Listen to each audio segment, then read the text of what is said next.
오늘 말씀은 사무엘하 23장 13절로 17절 말씀입니다. 다 함께 합독합니다. 또 30두목 중 세 사람이 곡식 벨 때 아둘람 굴에 내려가 다윗에게 나아갔는데 때에 블레셋 사람의 한 무리가 르바임 골짜기에 진쳤더라. 그때 다윗은 산성에 있고 그때 블레셋 사람의 요새는 베들레헴에 있는지라. 다윗이 소원하여 이르되 베들레헴 성문 곁 우물물을 누가 내게 마시게 할까 하매 세 용사가 블레셋 사람의 진영을 돌파하고 지나가서 베들레헴 성문 곁 우물물을 길어 가지고 다윗에게로 왔으나 다윗이 마시기를 기뻐하지 아니하고 그 물을 여호와께 부어드리며 이르되 여호와여 내가 나를 위하여 결단코 이런 일을 하지 아니하리이다. 이는 목숨을 걸고 갔던 사람들의 피가 아니니까 하고 마시기를 즐겨하지 아니하니라. 세 용사가 이런 일을 행하였더라. 아멘. 기도합니다. 하나님 아버지 감사합니다. 오늘 말씀 가운데 주님께서 친히 각인에게 말씀하여 주시옵소서. 주님께서 각인에 대한 그 마음을 우리가 알기를 소원합니다. 우리를 긍휼히 여겨 주시옵소서. 말씀 전하는 종의 입술을 또 붙들어 주시옵소서. 예수님 이름으로 기도합나이다. 아멘. 사랑하는 성도 여러분, 오늘 본문 말씀은 사실은 몇 년 전에 제가 이제 새벽 예배를 할 때 했던 이 본문을 가지고 했던 적이 있습니다. 쭉 사무엘 말씀을 나아가면서 볼 때 23장 사무엘하 23장 왔을 때 바로 이제 이 본문을 주제로 말씀을 전했는데, 그때는 무의미하게 될 것을 미리 알고 아예 하지 않으면 그것이 선물이 되겠는가, 이러한 내용의 취지의 설교를 했습니다. 그런데 오늘은 좀 다른 각도로 이 말씀을 보았으면 좋겠습니다. 우리는 지금 로마서 강해를 하는 중에 갑자기 이제 사무엘하 말씀을 봤는데 연관이 있어서 그렇습니다. 우리가 지난 시간에 율법주의에 대해서 알아보았습니다. 율법주의는 무엇입니까? 바로 나의 노력으로 구원을 이룰 수 있다는 그러한 자세였습니다. 본질적으로 내가 주인이 되는 자세라고 할 수 있는 것이고요. 그러므로 내 안에 있는 율법주의의 싹을 도려냅시다, 이렇게 말한다는 것은 바로 내가 하나님 자리에 앉아서 상대방을 판단하고 정죄하려는 그러한 것들을 경계하자, 이런 말씀이었다고 우리는 기억을 하고 있습니다.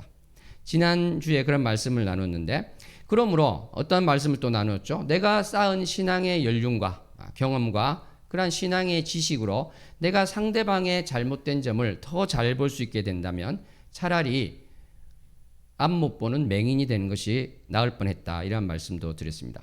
이러한 율법주의의 싹은 누구나 있을 수 있어서 잘라내야 된다고 말씀을 드렸는데, 이러한 율법주의와 정반대되는 경향을 우리는 방종주의라고 말하고 있습니다.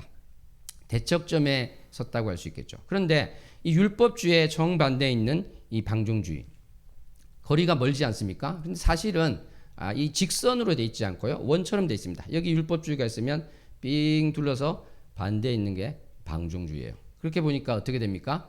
율법주의랑 방종주의가 정반대인 것 같은데 어떤 면에서는 또 가깝게 붙어 있는 것을 보게 됩니다. 왜 그럴까요? 그 둘 다 사실은 자신이 하나님이 되고자 하는 것, 자신이 주인이 되고자 하는 자세가 있기 때문에 그러하다고 할 수 있을 것입니다. 또 어떤 것에서 두 가지가 다 비슷할까요? 그것은 바로 우리 주 예수 그리스도께서 나의 죄를 위해서 죽으셨는데 그러한 은혜와 부활하셔서 나타내신 그 효력에 대해서 그것을 겉으로는 인정하지만 온전히 인정하지 않는다는 것, 그것이 바로 율법주의와 방종주의의 공통점이 되는 것이고 전혀 다른 것 같지만 사실은 공통의 뿌리를 가지고 있다, 이렇게 말씀드릴 수가 있겠습니다. 그래서 우리 방종주의에 대해서는 다음 주에 좀 더 자세히 말씀을 나누도록 하겠습니다. 오늘은 지난주에 이어서 율법주의 두 번째 시간을 가지도록 하겠습니다. 내 안에 있는 이 율법주의, 거기에 대해서 말씀을 나누도록 하겠는데, 우리는 지난 시간에 이런 말씀도 드렸어요. 율법주의의 정반대인 방종주의에 빠지지 않기 위해서 경건의 연습을 해야 된다, 이런 말씀을 드렸습니다. 내가 신앙의 초기에 어떻게 보면 하기 싫지만 억지로 훈련받는 자는 자세로 하는 것이 필요하다고 했습니다. 내가 성경을 보기 싫지만 억지로라도 성경을 펴야 되고, 하기 싫지만 큐티를 해야 되고, 예배에 참석하기 싫더라도 와야 되는 이러한 훈련이 필요하다고 말씀드렸습니다. 사랑하는 성도 여러분, 그런데 만약에 내 삶 전체의 과정이 어떻게 보면 억지로 하는 것으로 점철되어 있다면 어떻겠습니까? 그 정도는 아니더라도 나도 모르고 있는데 사실은 내가 의무감으로 이러한 신앙생활을 하고 있다면 어떻게 해야 되겠습니까? 저는 이것도 율법주의의 다른 모습이다 이렇게 생각을 하고 있습니다. 율법주의의 다른 모습으로서의 의무감, 여기에 대해서 우리가 한번 생각을 해봤으면 좋겠는데요. 이러한 의무감은 어떤 면에서는 실패에 대한 두려움, 실패하고자 하지 않는 그러한 자세에서, 태도에서 나올 수도 있을 것 같습니다. 그것과 관련해서 우리 한 가지 이야기를 한번 보았으면 좋겠습니다. 오 헨리의 크리스마스 선물이라는 단편 소설을 보신 분이 있습니까? 1905년에 나온 이 단편 소설에 보면은 20대 짐과 델이라는 그 한 부부가 살고 있습니다. 이 두 명이 나오고 있는데 이들은 20대인데 참으로 가난했어요. 그래서 얼마나 가난하냐면 이 돈을 아끼기 위해서 식료품 가게의 주인이라든지 채소 가게의 주인이라든지 정육점에서 물건을 살 때 값을 막 깎는 것입니다. 생각하면은 얼굴이 화끈거릴 정도로 불도저식으로 그렇게 값을 깎아서 돈을 저축하고 그랬던 것이죠. 크리스마스가 다가왔어요. 남편에게 선물을 해야 됩니다. 또 아내에게 선물을 해야 됩니다. 그런데 돈이 없는 거예요. 대리 손을 보니까 1달러 87센트 밖에 없습니다. 지금으로 따져도 몇만 원 안 되는 돈이 되겠죠. 그런데 집에서 남편에게 어떤 선물을 하기 위해서 무엇을 팔아서 그러면 선물을 할 수 있을까? 돌아봐도 없습니다. 그 집에 사실은 큰 보물 두 개가 있었는데 그것은 바로 이 아내가 가지고 있던 아주 아름다운 갈색 머리, 무릎까지 내려오는 그러한 갈색 머리가 있었고요. 또 남편은 금시계가 있었는데 할아버지 때로부터 내려오던 아주 훌륭한 시계가 있었습니다. 그런데 사실은 이 시계는 멋있는데 시계 줄이 없어가지고요. 가죽끈으로 했는데 그게 막 낡아 있었죠. 그러니까 이 남편이 시계는 멋진데 시계 줄이 낡아 있으니까 시계를 볼 때 부끄러운 거예요. 그래서 몰래 꺼내서 남이 안 볼 때 보기도 하고 이것을 아내가 아는 것입니다. 그래서 아내가 정말 이 남편에게 선물을 해주고 싶어서 머리를 자릅니다. 그 무릎까지 내려오는 아름다운 갈색 머리를 잘라서 그것을 팔고 그 돈으로 남편의 시계 줄을 사오게 되는 것이죠. 너무나 잘 어울리는 그 시계 줄을 가지고 오게 됩니다. 그런데 너무나 기쁜 마음에 남편을 기다리는데 들어온 남편의 눈빛이 너무나 이상한 것이죠. 화를 내는 것도 아니고 아주 너무나 이상한 눈빛인데 어떻게 돼서 그럴까요?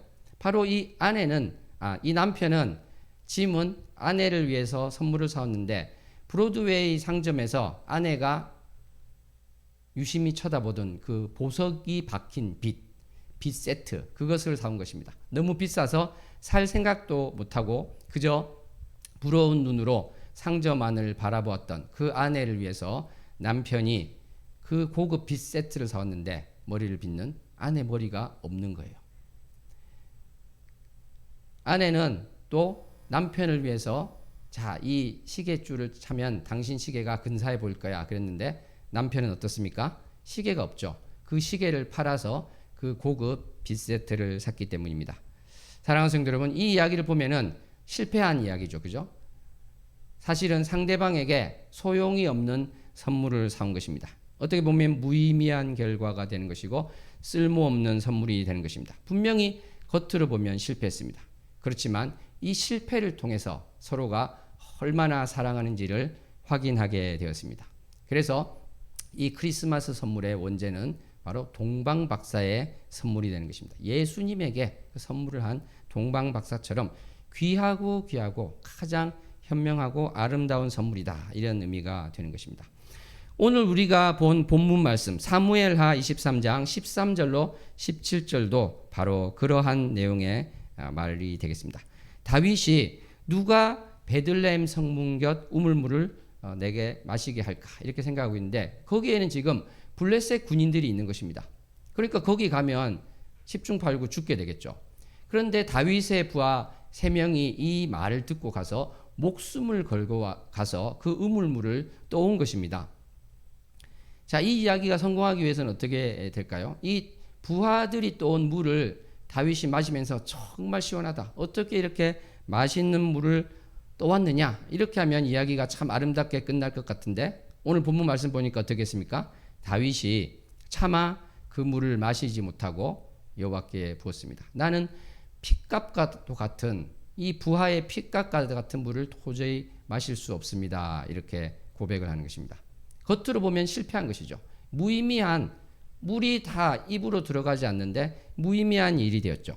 그런데 실패처럼 보이는 이것을 통해서 부하들은 다윗에 대한 충성과 그 사랑을 나타낸 것이 되고 다윗은 또 부하를 너무나 사랑하기 때문에 너희들 핏값과도 같은 목숨을 걸고 가져온 이 물을 도저히 못 먹겠다. 물을 마시지 않았지만 그래서 겉으로 볼 때는 이루어지지 않고 실패한 것 같지만 그것을 통해서 사실은 어떻습니까? 서로의 사랑이 확인된 것입니다. 사랑하는 성도 여러분, 실패를 두려워하지 마시기 바랍니다. 오늘 말씀에서 본 것처럼 실패를 통해서도 주님께서 일하시기 때문입니다. 실패가 없었더라면 결코 얻을 수 없는 것을 바로 실패 때문에 얻을 수 있게 된 것입니다. 쓸모없게 되어버린 시계줄과 빛이 어쩌면 바로 이 쓸모없이 되어버렸다는 것, 그것 때문에 서로의 사랑이 확인되지 않았습니까? 결국은 먹지도 못할 물을 떠온 부하들, 결과적으로 무용지물이 된 바로 그 떠온 물을 통해서 서로의 사랑이 확인되지 않았습니까? 사랑하는 성도 여러분, 우리는 이 실패를 하지 않으려는 나의 자세가 어떻게 보면 또 의무감을 가진, 내가 지나친 의무감으로 어떤 생활을 하고 있지 않는가, 주님 앞에 나가고 있지 않는가, 이것을 볼 수도 있을 것 같습니다. 우리는 너무나 자주 실패하지 않고 성공하기 위해서 열심을 내고 있습니다. 실패하면 아무런 의미가 없는 듯이 모두가 여기곤 합니다. 사실은 어떻습니까? 실패를 통해서도, 아니 실패를 통해서만 이루어지는 부분도 있다는 것을 놓치지 말아야 될 것입니다. 그러므로 사랑하는 성도 여러분, 우리가 실패를 두려워하고 또 실패하지 않기 위해서 내가 지나친 열심으로, 지나친 의무감으로 나아가면서 그것이 나의 어깨를 누르고 있다면 그 의무감을 내려놓는 우리가 되었으면 좋겠습니다. 그렇지 않은 신앙생활은 아까 말씀드린 것처럼 어떻게 보면 내가 그토록 싫어하던 율법주의자의 신앙생활이 될 수도 있기 때문에 그러한 것입니다. 어떤 방송에서 이런 것이 나온 적이 있습니다. 집에 아이가 있는데 이 아이는 너무나 주도적인 아이예요. 모든 것을 자기가 다 결정하고 엄마는 친구처럼 대화하면서 너 어떤 거 할래? 물어보면 아이가 결정하고 학원도 아이가 결정하고 모든 시간을 아이가 다 결정하는 것입니다. 사람들은 다 이 아이 정말 대단한 아이다, 박수를 치고 그렇게 했겠죠. 그런데 알고 보니까 엄마가 일을 하러 나간 사이에 집에 일을 도와주러 온 그 분에게 이 아이가 너무나 폭력적으로 대하더라는 것입니다. 해서는 안 될 욕설을 하고 물건을 던지고 막 이러는 것이 있더라는 것이죠. 전문가가 와서 그 상황을 쭉 살펴보니까 문제는 무엇이었는가? 바로 엄마가 엄마 역할을 하지 않았다는 것. 엄마가 친구긴 한데 엄마 역할을 하지 않아서 이 아이는 과도한 짐을 지고 있었다는 것이에요. 너무나 많은 책임감을 가지고 있고 너무나 많은 의무감을 가지고 있어서 너무나 힘들었다는 것이죠. 그래서 이 아이가 자신도 모르게 그러한 폭력적인 성향으로 그 일하는 분에게 그것이 나타났다는 것입니다. 이 아이에게는 너무나 많은 짐이 놓여 있었습니다. 사랑하는 성도 여러분, 나의 어깨에 너무나 많은 짐이 놓여 있습니까? 내가 인생의 모든 것을 결정하는 키를 쥐고 가려고 하고 있습니까? 이제는 그 키를 주님께 맡길 수 있기를 원합니다. 우리는 이제 구역 예배라든지 셀 모임에서 보면은 인도자를 흔히 목자라고 부르고 있지 않습니까? 그런데 사실은 진정한 유일한 지도자가 예수님 한 분뿐이듯이 우리의 유일한 목자는 예수님 한 분밖에 없을 것입니다. 나는 사실은 양이에요. 저도 양입니다. 목사도 양이고 우리 모두 양입니다. 그런데 예수님의 그 목자 자리에 내가 있으려 하고 너무나 큰 책임감과 너무나 큰 의무감이 있을 때 우리는 힘들어지는 것입니다. 그것이 나를 짓누르는 짐이 될 수가 있다는 것입니다. 아까 말씀드린 것처럼 우리가 경건의 연습을 하고 억지로 또 의무감으로 하는 것이 분명히 또 필요하다고 말씀드렸습니다만 내 평생에 그렇게 산다면 그것은 복음이 아니게 될 것입니다. 사랑하는 성도 여러분, 산상수훈에 나온 주님의 말씀 그 모든 것을 의무감으로 여기며 사시겠습니까? 그렇게 되면 어떻게 될까요? 바로 주님의 멍에는 쉽고 주님의 짐이 가벼운 것이 아니라 주님의 멍에가 어렵고 주님의 짐이 무겁게 될 것입니다. 주님께서는 마태복음 11장 28절에 수고하고 무거운 짐진 자들아 다 내게로 오라 그렇게 말씀하셨습니다. 우리 교회 앞에 입간판에도 그렇게 인쇄된 글이 쓰여 있지 않습니까? 그런데 내가 의무감으로 신앙생활을 하고 있다면 어떤 면에서는 나는 바리새인보다 더 수고하고 더 무거운 짐을 지고 살아가게 됩니다. 우리는 의무감으로 무엇을 하려고 해서는 안 되고 그것이 일시적으로는 그럴 수 있을지 몰라도 평생을 그렇게 해서는 안 되겠다. 왜냐하면 주님께서 그렇게 살기를 원치 않으시고 그것이 나의 무거운 짐이 되어서는 안 되기 때문에 그런 것입니다. 진리를 알지니 진리가 너희를 자유롭게 하리라. 요한복음 8장 32절 말씀입니다. 고린도후서 3장 17절 말씀 주는 영이시니 주의 영이 계신 곳에는 자유가 있느니라. 문맥상 이것은 무엇을 이야기하고 있습니까? 이것은 바로 옛 언약에 묶여있던 그러한 자들, 특별히 또 율법주의에 있는 자들이 풀려나는 자유를 말하고 있는 것입니다. 그런데 우리가 의무감도 어떻게 보면 율법주의의 한 줄기다 이렇게 생각을 한다면 바로 우리가 그러한 것에서 풀려나는 것도 자유가 된다 이렇게 말할 수 있을 것입니다. 내 어깨에 무거운 짐이 있다면 나는 방종주의에 빠지지 않기 위해서 열심으로 살고 있는데 그것이 의무감이 되고 그것이 또 율법주의가 된다면 아까 이야기한 것처럼 율법주의와 방종주의가 어떻게 보면은 붙어 있는 것인데 정말로 이상하게 되지 않겠습니까? 방종주의에 빠지지 않기 위해서 열심을 다했는데 그것이 어떻게 결과적으로 방종주의와 비슷하게 된다는 것입니까? 너무나 말이 되지 않는 것 같은 것이죠. 사랑하는 성도 여러분, 집안에 아이가 있는데 이 집의 아이가 집안일을 부모님을 너무 잘 도와줍니다. 설거지도 하고요, 청소도 하고, 가구 정리도 하고 모든 것을 너무너무 열심히 해요. 그런데 부모님을 쳐다보지 않습니다. 왜? 그 집안일에 너무 바빠서. 그러면 그 부모님은 어떤 생각이 들까요? 제발 하나도 정리 안 해도 되니까, 청소 하나도 안 해도 되니까, 설거지 하나도 안 해도 되니까 나 좀 바라봐 줬으면 이렇게 부모는 마음을 가질 것입니다. 바로 우리 하나님께서 우리에게 가진 마음이라고 저는 생각합니다. 하나님께서는 너무나 일상생활에 바쁜 우리에게 말씀합니다. 나를 봐주지 않겠니? 근데 우리는 일상생활이 너무나 바빠요. 너무나 바쁜 것이 특별히 또 한국인의 기질이기도 합니다. 그런 이야기를 들은 적이 있습니다. 아시아 어떤 나라에서 남아시아 어떤 나라인데요. 호텔에서 어떤 한국인이 머물고 있었습니다. 거기서 많은 친구를 사귀었어요. 그런데 그 친구 중에 한 명이 호텔 건너편에 식당을 연다고 소식을 들었습니다. 그래서 너무 친하니까 이 친구를 도와줘야 되겠다. 그래서 자기가 알고 있는 많은 사람을 그 식당을 연데 데리고 갔습니다. 너무 많이 데리고 와서 정말 장사가 너무나 잘 됐어요. 밤 12시가 되어서 식당 문을 닫게 됐습니다. 이 한국 사람은 친구를 도와줬다는 이 뿌듯한 마음에 정말 어깨를 펴고 내가 정말 잘하지 않았느냐 이런 자세로 식당 문을 닫는 친구를 바라보는데 그 친구는 다시는 그러지 말라고 이야기했답니다. 너무 힘들다고. 이렇게 12시까지 일하니까 너무 힘들다고. 사랑하는 성도 여러분, 우리는 너무나도 바쁜 생활을 하고 있습니다. 이렇게 바쁜 생활을 하고 너무나도 큰 책임감을 가지고 있는 우리에게 주님은 우리에게 말씀하십니다. 나를 한번 봐주지 않겠니? 이렇게 물어보고 계십니다. 주의 일도 마찬가지인 것 같습니다. 주님의 일을 열심히 하는데 어떻게 보면 그것을 열심히 하다가 주님을 바라보지 못하는 그러한 것이 있는 것 같습니다. 저도 그런 것 같아요. 저도 목사로서 뭘 준비하고 기도하고 뭘 하는 것 같은데 내가 정말 주님을 바라보려고 했는가?